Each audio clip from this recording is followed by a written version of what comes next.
Salut à tous, alors le coup près est tombé, alors ce n'est pas que pour les constructeurs chinois, mais c'est pour ou contre la Chine, puisque je l'ai déjà expliqué, je te mettrai tous les articles ici pour les nouvelles taxes, puisqu'il y avait déjà en fait la surtaxe, parce qu'il y avait déjà des frais de douane, au-delà de la TVA, etc. Et je tiens à rappeler donc qui les paye, c'est le consommateur. Donc même si c'est le constructeur, in fine, c'est donc le consommateur. Sachant qu'on parle des groupes et des constructeurs chinois, mais derrière, il y a aussi des véhicules faits en Chine par des constructeurs européens, comme BMW avec Mini, et puis BMW aussi eux-mêmes sur le restant de certains véhicules. Il y a bien sûr le constructeur Geely, mais avec Smart, et donc le X30, et aussi donc leur petite compacte de l'autre côté, la Smart Hashtag, donc la numéro 1, numéro 3 et certainement logiquement la numéro 5 qui arrive, donc qui sont faits en Chine et qui ne sont pas faites en Belgique dans l'usine de Volvo. Il y a aussi le modèle 3 donc, qui est fait lui aussi en Chine. Donc, et on ne parle pas logiquement d'un boycott donc, des véhicules comme le Mach-E qui est fait aux États-Unis.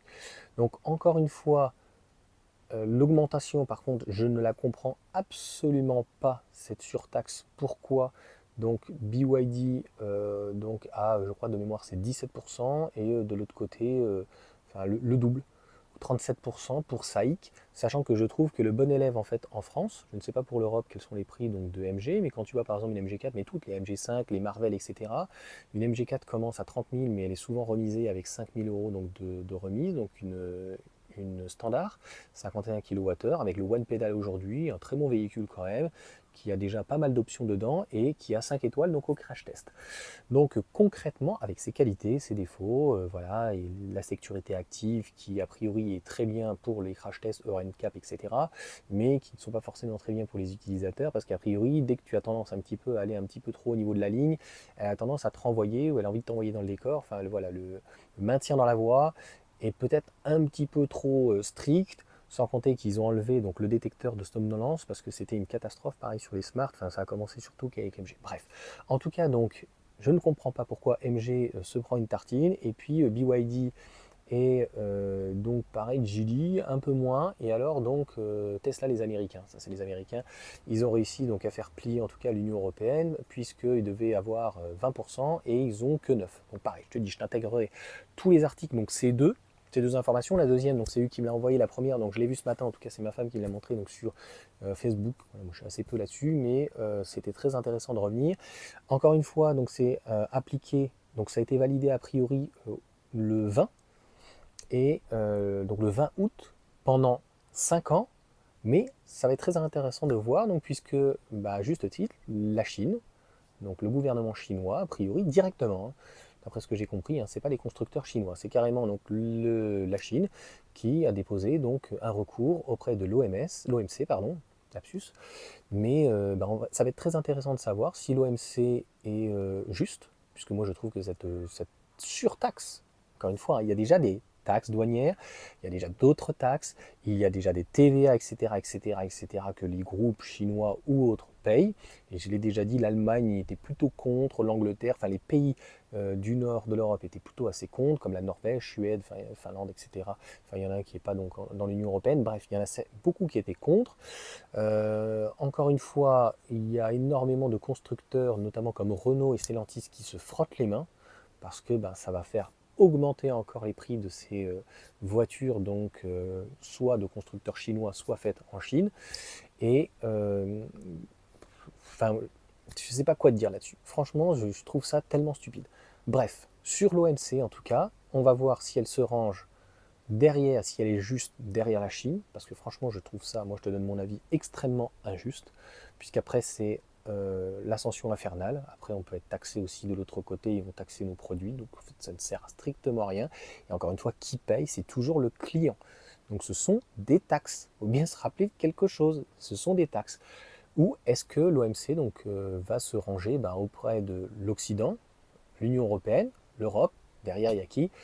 Les États-Unis. En tout cas, donc là pour le moment, c'est, d'après ce que j'ai compris, applicable. De toute façon, il y avait 1500 euros en plus pour la Model 3 donc avec Tesla. Donc je ne sais pas quels sont les tarifs actuels de BYD, de SAIC là-dessus ou quoi que ce soit.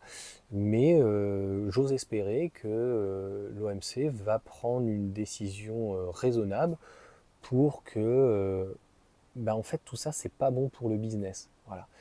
Concrètement, les choses doivent se faire de la manière la plus juste et de la manière la plus commerciale possible. Et là, on voit bien que le temps, non pas des cathédrales, mais le temps en fait des chinoiseries, c'est fini. Et aujourd'hui, voilà, moi j'ai pas forcément envie d'être pénalisé sur un G6, un G9 et de voir ce que Xpaint pourrait nous proposer ou normalement, elles ne doivent pas venir, hein. Moi, c'est ce que la commerciale m'a dit, mais bon, il y a quelqu'un pro Xpaint qui m'a dit oui, mais ça doit arriver, il va y avoir la petite berline, il va y avoir la M03 et tous les autres, etc. Bon, écoute, tant mieux. Donc ça fera, plus il y aura en fait de concurrence en interne, mais en externe, plus ça va faire baisser les prix. Regarde le marché chinois, il est à peu près à 50% aujourd'hui, il est mature de voitures électriques. Les gens ont compris à quoi ça servait. Ça permet aussi d'être indépendant et d'avoir des mines en France, ça permettrait d'être indépendant et de créer de l'emploi. Et donc concrètement, ils se tirent la bourre. Et non pas au détriment, mais c'est extrêmement positif pour les acheteurs. Les acheteurs qui aujourd'hui ont le choix avec une Model 3. Ah bah non, moins cher, ils ont une Seal de BYD, mais ils ont aussi une Xiaomi, donc la SU7. Donc tout ça, pour le consommateur, c'est positif et tu vois bien qu'ils rognent sur leur marge et pour essayer de conserver donc le leadership. Là, tu vois bien que nos constructeurs, encore une fois, n'y croient absolument pas. On nous laisse encore 5 ans. Ça, derrière, il y a encore nos constructeurs derrière qui ont dû pleurnicher. L'Union européenne leur dit, en fait, ça pousse derrière. Ils arrivent, et d'une manière légale, et avec des véhicules finis. Ah ouais, mais bon, on n'est pas prêt. Alors, si vous pouvez leur foutre une surpénalité, parce qu'ils ont déjà une pénalité, hein, des frais de douane, etc., machin, donc ça serait bien éventuellement, parce que vous nous laissez 5 ans. Moi, ce que j'espère, c'est que si l'OMC, en tout cas, ne tranche pas d'une manière la plus juste et que l'Union européenne donc, renonce à cette partie-là, eh bien, j'espère que les constructeurs donc, chinois vont s'activer, d'avoir donc des usines en Europe, a priori plus les pays de l'Ouest hein, que de l'Est, ça coûtera clairement donc, moins cher, et, pardon, pays de l'Est, les pays de l'Ouest. Donc voilà, je sais pas, Pologne, Roumanie, Hongrie, ouais, je ne sais pas s'il y aurait des taxes, il y en a qui parlent aussi de la Turquie, et je pense qu'en fait ils arriveront concrètement, comment ils vont faire? Ils vont arriver avec tout le matos, voilà, ils vont prendre tous les fabricants, tous les composants en fait seront faits en Chine, comme nos constructeurs font, et ils feront de l'assemblage. Ce que ne fait pas par exemple la Giga Berlin.